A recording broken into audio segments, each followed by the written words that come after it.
اور رب یہ دکھانا چاہتا ہے اے میرے بندو زیادہ مت آگے بڑھو، صرف بندہ بن کے رہو، خدا بننے کی کوشش مت کرو۔ ساروں کے دماغ ٹھکانے سے لگا دیے جو سائنسداں یہ فخر کیا کرتے تھے کہ ہم ہر بیماری کا علاج منٹوں سیکنڈوں میں ڈھونڈ لیں گے، حضرات وہ بھی سب تک کر بیٹھ گئے ہیں۔ رب کی قدرت نے یہ بتا دیا کہ تم بندے ہو، بندے بن کر رہو، خدا بننے کی کوشش مت کرو۔ عزیزان ملت اسلامیہ، ہمیں چاہیے کہ ہم اپنی زندگی کو اسلامی زندگی بنائیں، ہم اپنی زندگی کو قرآنی زندگی بنائیں، ہم اپنی زندگی کو نبی کی سنت کی آئینے میں ڈھال کر زندگی گزاریں۔ انشاءاللہ ہمیں ہر جگہ کامیابی نظر آئے گی۔ آپ دیکھ رہے ہیں، آپ قرآن نے جو ہمیں نسخے بتائے ہیں ہم کوسوں دور جا چکے ہیں اس سے۔ قرآن کی بات تو ہمارے دل پر اثر ہی نہیں کر رہی ہے، اس کی کیا وجہ ہے؟ توجہ چاہوں گا میں آپ کی۔ نبی فرماتے ہیں کہ اللہ کا بندہ جب گناہ کرتا ہے، گناہ کرتے کرتے اس کے دل پر ایک سیاہ داغ لگ جاتا ہے، ایک سیاہ داغ لگ جاتا ہے، اس کا دل یعنی کالا ہو جاتا ہے۔ اور جب اس کا دل کالا ہو جاتا ہے تو اس کے سامنے قرآن پڑھو اثر نہیں کرتا، اس کے سامنے نبی کی حدیثیں بھی پڑھو اثر نہیں کرتا، اس لیے کہ دل سیاہ ہے، نیکی کی بات کو قبول نہیں کرے گا، نیکی کی بات کو قبول نہیں کرے گا۔ جس طرح سے لیور ہمارا خراب ہو جاتا ہے، جو کھانے کو برداشت نہیں کرتا ہے، آپ چاہے ہلکا کھانا کھائیں چاہے بھاری، وہ برداشت نہیں کرتا ہے۔ اسی طرح سے جب ہمارا دل سیاہ ہو گیا تو حضرات ہم کوئی نیکی کی بات اسے بتائیں گے، اسے کہیں گے نماز پڑھ، کہے گا ان مولانا لوگوں کا کام ہی یہی ہے، اسی کی تو تنخواہ یہ لیتے ہیں۔ ہم اس سے کہیں گے مدرسے میں چندہ دے تو وہ کہے گا ان کا تو صرف روزی روٹی کا کام ہی یہی ہے، اس کے علاوہ تو انہیں کوئی کام ہی نہیں ہے۔ وہ بدگمانی کرنا شروع کر دے گا، فلاں امام صاحب نے اتنے ہضم کر لیے، فلاں مدرس صاحب نے اتنے ہضم کر لیے، فلاں مدرسے چلانے والوں نے اتنے ہضم کر لیے۔ عزیزان ملت اسلامیہ، اس لیے کہ اس کا دل سیاہ ہو چکا ہے، اس کا دل کالا ہو چکا ہے۔ اب چاہے کتنی بھی اس کے سامنے نیکی کی بات کرو مگر کوئی نیکی کی بات اس کے دل پر اثر نہیں کرتی۔ حضرات گرامی، میں آپ کو صحیح بات بتا رہا ہوں، حدیث کی روشنی میں یہ بات بتا رہا ہوں، نیکی کی بات آج ہمارے دلوں پر اثر نہیں کرتی، مگر نبی فرماتے ہیں کہ جس طرح سے لوہے پر زنگ لگ جاتا ہے اسی طرح سے دل پہ بھی زنگ لگ جاتا ہے۔ لوہے کو زنگ سے صاف کرنے کے لیے، لوہے سے زنگ ہٹانے کے لیے پہلے اسے تپانا پڑتا ہے، اس کے بعد اسے کوٹنا پڑتا ہے، اور جب تپا لیا جاتا ہے اسے کوٹا جاتا ہے، اس پہ ہتھوڑا چلایا جاتا ہے تو اس کا زنگ دور ہو جاتا ہے، وہ صاف ستھرا ہو جاتا ہے۔ یاد رکھ، اگر تیرے دل پر گناہوں کا زنگ لگ چکا ہے تو یہ زنگ ایسے نہیں چھوٹے گا۔ اس زنگ کے چھٹانے کا واحد ذریعہ یہ ہے اللہ کی عبادت کرنا شروع کر دے، اس کا ذکر کرنا شروع کر دے، نمازوں کی پابندی شروع کر دے، حج و زکات کی ادائیگی شروع کر دے، اپنے بھائیوں سے سچی محبت کر لے، غیبت کو بند کر دے، چغلی کو بند کر دے، تیرا دل سننا ہو جائے گا اور تیرا دل صاف اور ستھرا ہو جائے گا۔ ملت اسلامیہ، یہ نسخے ہیں جو اسلام نے بتائے ہیں۔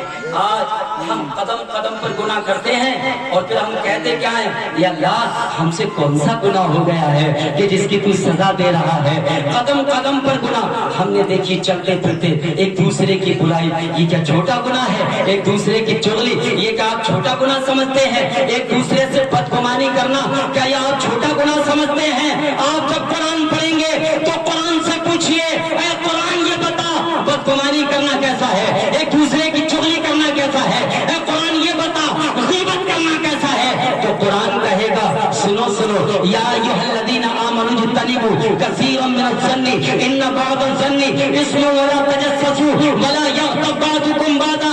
قرآن کہتا ہے اے ایمان والو بدگمانی سے بچو، بہت سے گمانوں سے بچو، کوئی گمان گناہ ہو جاتا ہے۔ آج کر لیتے ہیں نا بدگمانی، پتہ نہیں کہاں سے پیسہ لا رہا ہے، کہاں سے لگا رہا ہے، بے وجہ کی بدگمانی کرنا شروع کر دیتے ہیں۔ یہ آخر کیا کر رہا ہے، پتہ نہیں کیا کرتا ہوگا، بدگمانیاں کرنا شروع کر دیتے ہیں۔ عزیزان ملت اسلامیہ، قرآن کہتا ہے گمانوں سے بچو، بہت سے گمان گناہ ہو جاتے ہیں۔ اور ایک دوسرے کے عیب تلاش نہ کرو، ایک دوسرے کے عیب تلاش نہ کرو۔ قرآن فرماتا ہے وَلَا يَغْتَبْ بَعْضُكُمْ بَعْضًا، اور ایک دوسرے کی غیبت نہ کرو۔ جانتے نہیں ہو ایک مسلمان دوسرے مسلمان کی جب غیبت کرتا ہے تو قرآن کہتا ہے وہ اپنے مردہ بھائی کا گوشت کھاتا ہے۔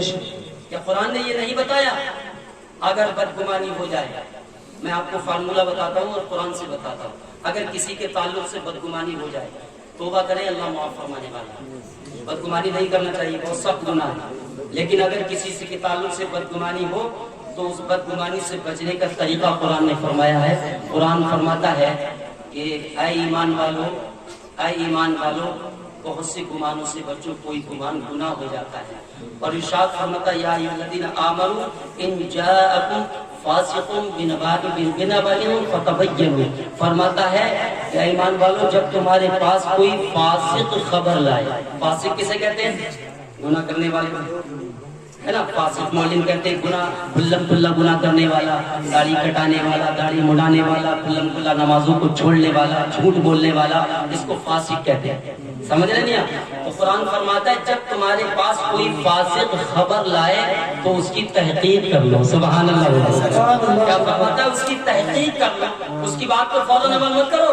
کیا معلوم تمہیں کچھ لڑائی کی بات کرتا ہو، تمہیں بھڑانے کی بات کرتا ہو، تمہارے اندر اختلاف پیدا کرنے کی بات کرتا ہو، پہلے اس کی تحقیق کر لو۔ بنا تحقیق کے کسی پر بدگمانی نہ کرو، پہلے تحقیق کر لو، تحقیق کر لو، اور اگر تم تحقیق کر لو گے بہت سے فسادوں سے بچ جاؤ گے، بدگمانی سے بچ جاؤ گے۔ قرآن نے کتنا بہترین نسخہ بتایا ہے کہ جب تمہارے پاس کوئی خبر لائے تو کہیں ایسا نہ ہو کہ وہ اپنے اختلاف کی وجہ سے، وہ اپنی لڑائی کی وجہ سے، وہ اپنے جھگڑے کی وجہ سے اس کی برائی کر رہا ہو، وہ بدگمانی، تمہیں بدگمانی کے گناہ میں دھکیلنا چاہتا ہو، پہلے اس کی تحقیق کر لو۔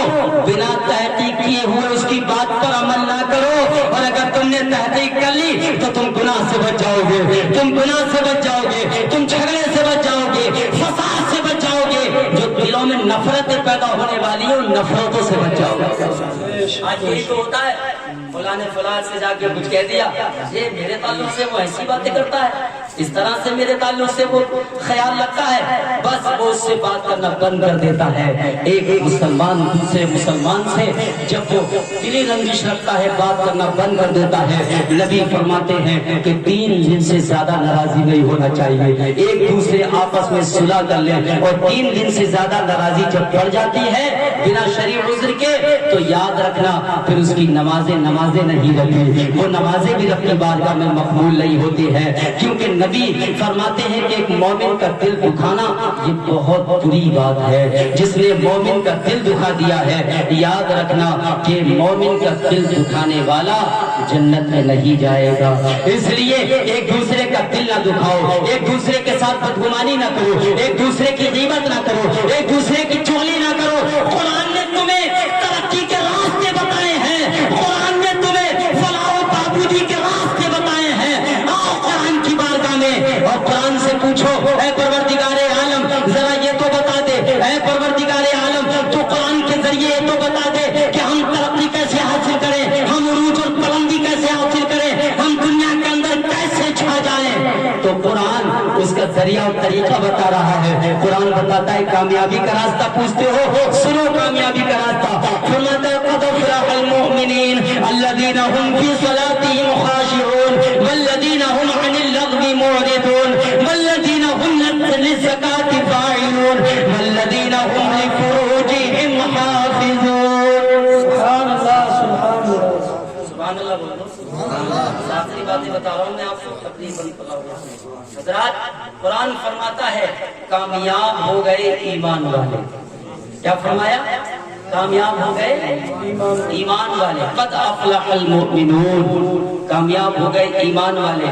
الذین هم فی صلاتهم خاشعون، اور وہ کامیاب ہو گئے جو اپنی نمازوں میں گڑ گڑاتے ہیں، یعنی خشوع اور خضوع کے ساتھ نمازیں ادا کرتے ہیں، وہ کامیاب ہو گئے۔